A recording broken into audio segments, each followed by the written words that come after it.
Hey folks, welcome back to Q&A with Chef A. Chef Andrea here, and today we are talking all about cheese. If you are a podcast subscriber, thank you. We greatly appreciate it. We've been having a great time with this, and we hope you are too. We have so many exciting things lined up for you for your pod drops monthly throughout the upcoming year, so hang on. We got good stuff coming. Today, we're talking about cheeses, and I just did a class last week on charcuterie and cheese presentation. It was really a heavy appetizer class. We talked about a lot of different appetizers. We talked a lot about the concepts behind presenting cheeses, and I'm not going to put up photos of other people's work on my page.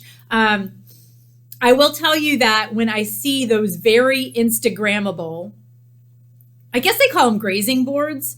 So it's beyond charcuterie boards, right? It's like every corner of a board is absolutely covered with something edible. You know, those ones that I'm talking about. I do think that they're really fun to look at. You know, they're shot from cameras overhead. And so I think they're very photographable. I think that they're Instagrammable. I think that they're really fun to look at. But as a former caterer, my guests and their experience were the top of my concerns list, and those boards create an enormous amount of concern for me.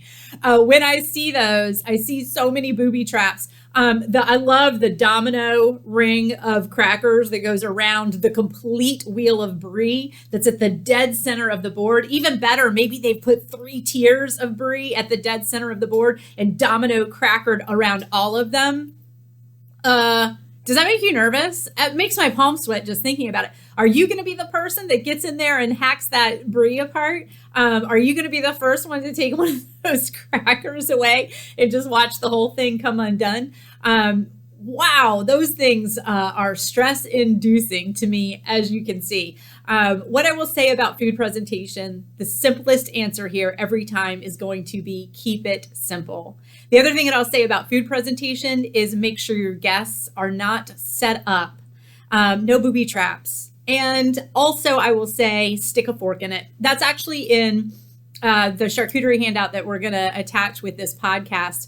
And when I say stick a fork in it, I'm not kidding. I mean, put a knife in that brie and cut a chunk or 2 off of it and then stick a cheese wedge in it so your guests know that they are meant to eat that thing, right? This perfect powdered wheel of brie that's untouched and maybe has some sort of incredible centerpiece on it.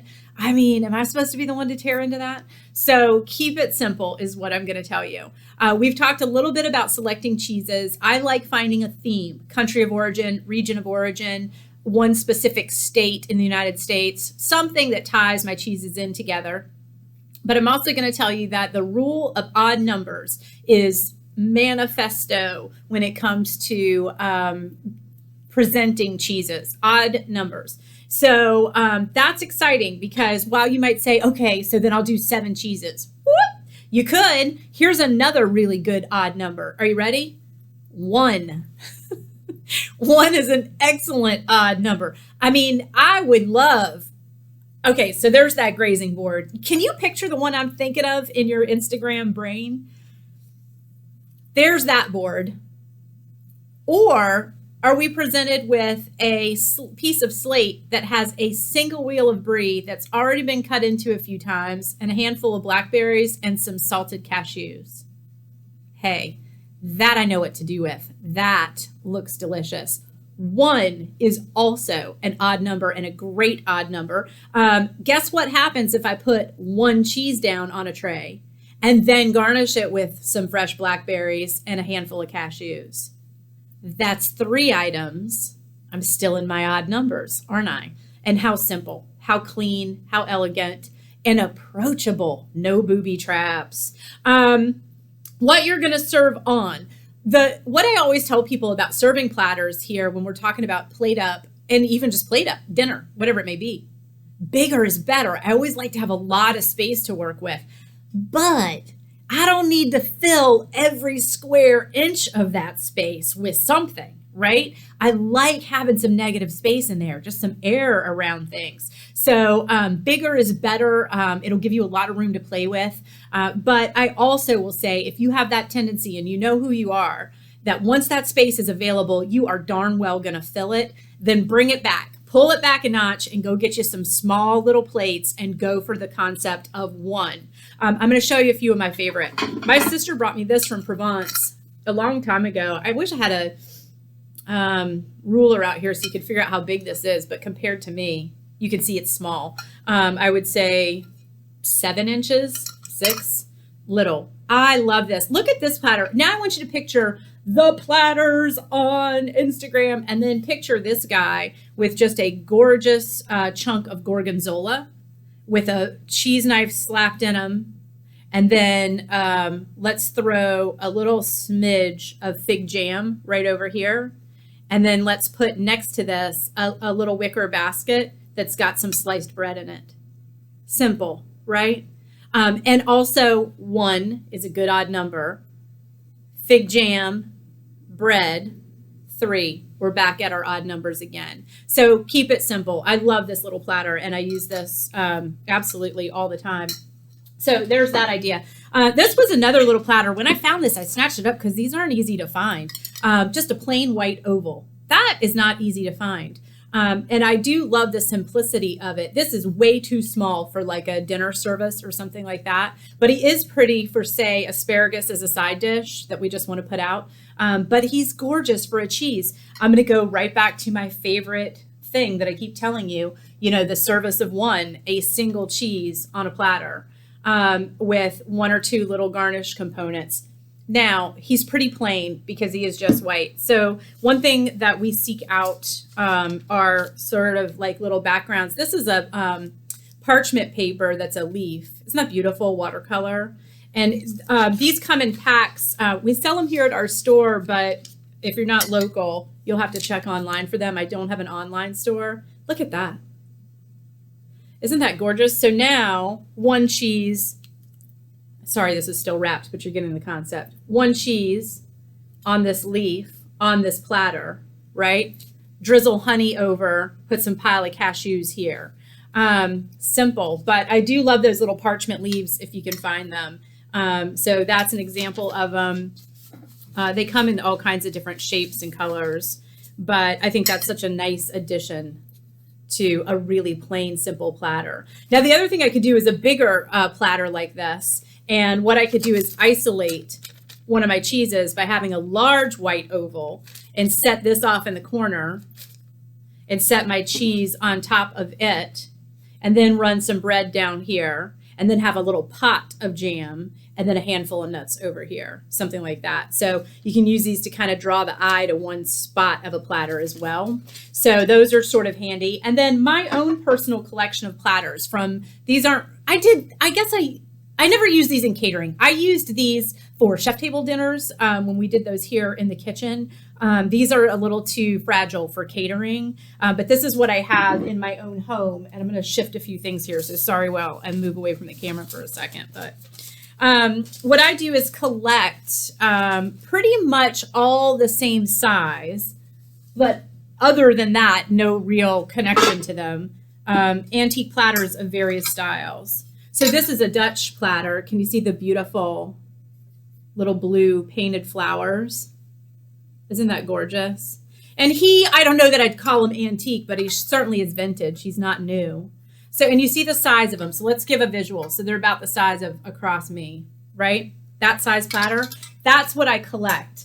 The reason that I went with sort of, even though the platters are all completely different, the shape and the size are all the same. So it brings some continuity to my tables if I do want to do some multiple things on a table, a buffet of appetizers or something like that, or several different cheeses for a big party or something like that. The fact that all of my platters are the same shape is what brings them all together. And so I can create a landscape of these things where I have 4, 6, 8 of them and then have them at various heights around the table. And when your eye takes a look at them, they all sort of work just because they're all the same size and they're all oval. That's really what it comes down to. And here's another. This is Ironware, and this is definitely an antique. And I absolutely, of all my platters, this is my favorite. I think this is one of those things that you have to sort of, you got to know what you're digging here to really get into ironware and understand why you love it so much. I think to the naked eye, I can see why that would be a little blah. I love it. There is a crackle effect to ironware, and it's not just white. There's a creaminess to it. And I'm going to tell you right now, I typically don't put anything in the way of like leaves and things like that on this one. I think it's so beautiful on its own. I mean, just a wedge of cheese. Sorry, these are all still wrapped, but I've been shooting out here in the store all day. But just a wedge of cheese sitting on a platter like that. Now fill in with a bunch of purple grapes, right, off to the side. Beautiful, simple, okay? As far as cheese goes, I like cheese to be the feature. I do like a hard salami or some prosciutto or something like that, but I don't need 75 different varieties of salted cured meats. For one thing, they're almost indiscernible when you start to eat multiples of them together anyway, so pick one. If I'm doing a manchego, why don't I go with some chorizo, right? Spain. So, I mean, you could use that as sort of your way to guess, but I don't need 100 different types of salami. One is great. A little handful of salted nuts, a couple of fresh berries. Make it accessible, make it simple.